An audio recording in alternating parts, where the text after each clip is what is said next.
Often hailed as the best ever to sit in the dugout, talkSPORT understands Pep has agreed to grace our league with his presence for at least another season. The Spaniard current contract was due to expire at the end of this season, but Pep has agreed a new rolling one-year deal, I don't know if he signed it yet, to extend his stay until at least the end of next season.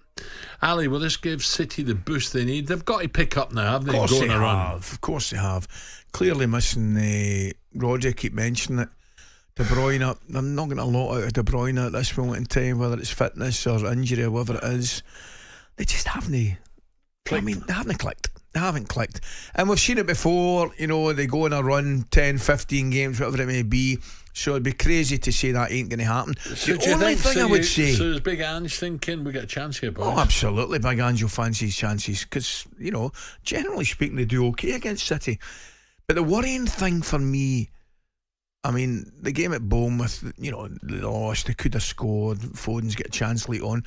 But the one that did kind of, and obviously losing to Spurs in the Cup, the one that did surprise me a little bit was the second half performance over in Lisbon, Al. Obviously, I know Haaland missed a penalty. They were all over the place, that felt, second half, defensively. Should not have been 3 or 4 up early doors. Yes, absolutely. I mean, the big lad missed one for Lisbon right now, but at the same time, you're right, they should have been out of sight. And then second half, a couple of really bizarre tackles. Guardiola, I think it was Nunes on the other side, but they looked all over the place, and I've never seen them like that. So as much as they miss, do you know who I think's key for them?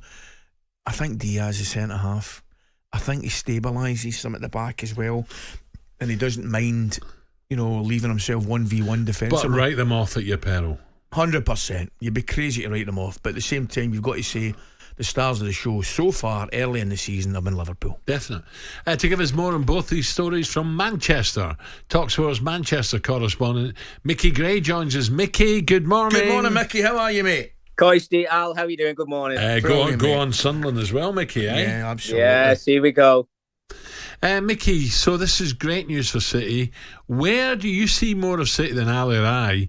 What has gone wrong? Is it just the balance has gone because of key injuries, or are they just having a sticky spell and they'll come out of it? I think you've got to put it down to a sticky spell, Al, haven't you? I mean, I think it's the first time in Pep Guardiola's managerial career that he's lost 4 games in a row, which is absolutely incredible. But yeah, I mean, you look at that injury list, he's never had that before. And I think the big worry or the big problem for Pep is he always likes to work with a small squad. He's been asked that many times in press conferences whenever he's been asked that question. And he's certainly feeling it at the moment. But I think the big worry is when I've seen them over the last 4 games where they've lost those games is defensively, they look vulnerable. Yeah. They've never really looked that way in the past. And I think you mentioned Rodri there before, Al. I mean, he is key for them. There's no question about that. But if he's injured, it's who's going to take his place. He's tried a couple of different people. Rico Lewis has been in there, Kovacic. Yep. He's tried a couple of other players in that midfield area. And I think until he gets it right, they're going to have those worries at the back because he's tried younger players as centre-halves. Simpson Pusey, I think, played the last game as well against Brighton. Yep. But there's no doubt about it. This is a big game against Tottenham at the weekend. Is it a must-win game, Micky? Look, they're 5 behind. And Liverpool play the bottom-table Saints. It'd be a disaster if Spurs were to beat them and Liverpool go on and win. Yeah, I mean, I think maybe a surprise to everybody how Liverpool have started the season under Arne Slot. They've been absolutely fantastic and they don't look like they're going to slip up. So I think Pep might have a little bit of a concern about that. He always talks about the second half of the season where they've been on some incredible runs over the last 3 or 4 years or 3 or 4 seasons since they've been winning the Premier League title. So, yeah, absolutely. He'll want a reaction. He'll want a performance. They're in front of their home fans. And on this run, or this barren run, if you want to call it that, Tottenham have already beaten them. So we want to try and put that right as well. Yeah. Micky, what about... I'm loath to say it's been a disappointment, but I probably did expect more from the returning Gundogan. You know what I mean? He's a wonderful, absolutely wonderful player, and he's the kind of player that could just hit a bit of form and like his team could go on 15, 16 matches where he's brilliant. But is it fair that I'm saying he's not really get going yet? Is that fair or a bit harsh? No, I think you're spot on, Coisty. And a lot of Man City supporters have been saying exactly the same thing. They're saying he's not the same player he was before he left to go to Barcelona. Pep also said himself that when players normally leave his club, he doesn't normally bring them back. But I think it was because of his personality, how much of a character he was in the dressing room, that it was an easy decision for him to make, just to bring him back to the club. But I think everybody maybe expected a little bit more from him. Look, he's got a couple of goals, hasn't he? But he's been kind of in and out the team. He's not really hit the heights that he did last time around. And I just wonder whether Pep actually went into the transfer window in the summer and maybe couldn't bring in the player that he wanted to bring in, because we don't know what's happening with these 115 counts. I'm sure he's had reassurance from the club because he's obviously going to sign this new year contract, this rolling contract, if you like. But I think it's a matter of time before he gets it right. We know how good City are, and as you mentioned there before, never write them off. What about the other side of Manchester now? I'll be there, Portman Road, Sunday.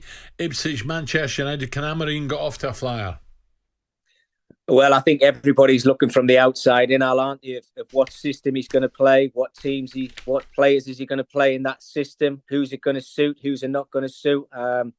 It's going to be so interesting. I mean, I've been watching on social media a couple of his training sessions, and the players certainly look at it, but it's easier said than done. Monday to Friday, it's what you do on a weekend. On match days, as we all know, it's about winning football matches, and they've been pretty good the last few weeks under Ruud van Nistelrooy, and it's about Ruben Amorim walking through the door and starting to get the best out of the players, because let's not forget, a lot of those players have been away on international duty, so it's going to be an interesting one at Ipswich. Just one quick one, Mickey. I mentioned Sunderland, your boys. They're going to have to roll their sleeves up. You know what it's like. Millwall against the big boys do well. Yeah. And to go to Millwall's not easy. That's where you have to roll them up and say, come on, we're going to have to fight for this. Have they got it in them? Well, they're a young side, Alan. There's now speculation about, I think, Joe Bellingham. I think Borussia Dortmund have been looking at him. And we know what happened to his brother when he went there, and he's gone on to incredible things. But it's a tough one. Millwall, I think, are the form side in the Championship. So I'll keep my fingers crossed we can stay there. talkSPORT Breakfast, waking you up Monday to Friday morning from 6 a.m. on AM, on DAB, via the talkSPORT app and on your smart speaker. talkSPORT.